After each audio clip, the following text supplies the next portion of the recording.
Modern society and the way it treats kids is a little weird. But if you'd like to have a laugh, look no further than this recent Slate article. We're raising our daughter gender neutral, but she only wants pink dresses. Where did we mess up? Where did we mess up? Well, I'm guessing that the answer to that question requires a lot of deeper self-reflection, my friends. The mother writing this piece is actually asking for advice. She and her husband can't seem to agree on how to deal with their daughter, who is obsessed with pink things. Our daughter adores the color pink, insists on wearing dresses, and is currently obsessed with accessories. I am fine with this, though I hope it will be a phase. Listen, guys, look, just hear me out for a second.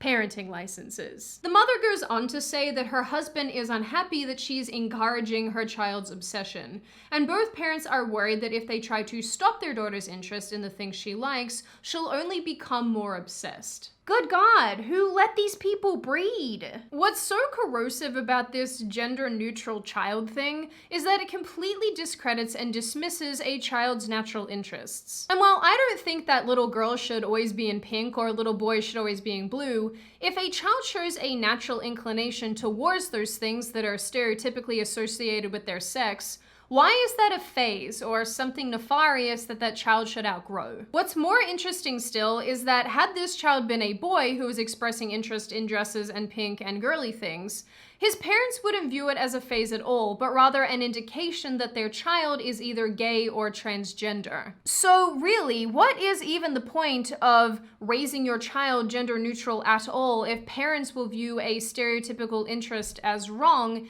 and an atypical interest as right? As with most things that concern the woke community, it makes no sense. Parents like this seem considerably more interested in appearing woke and enlightened, rather than doing the right thing by their children, which kind of leads me to believe that maybe they shouldn't have kids at all. I was one of those children who grew up not wanting or liking girly things. In fact, if anything, I wanted to steal all my brother's clothes and all of his toys, which is precisely what I did. But my parents never viewed that as good or bad. I just happened to like what I liked, and they were fine with that.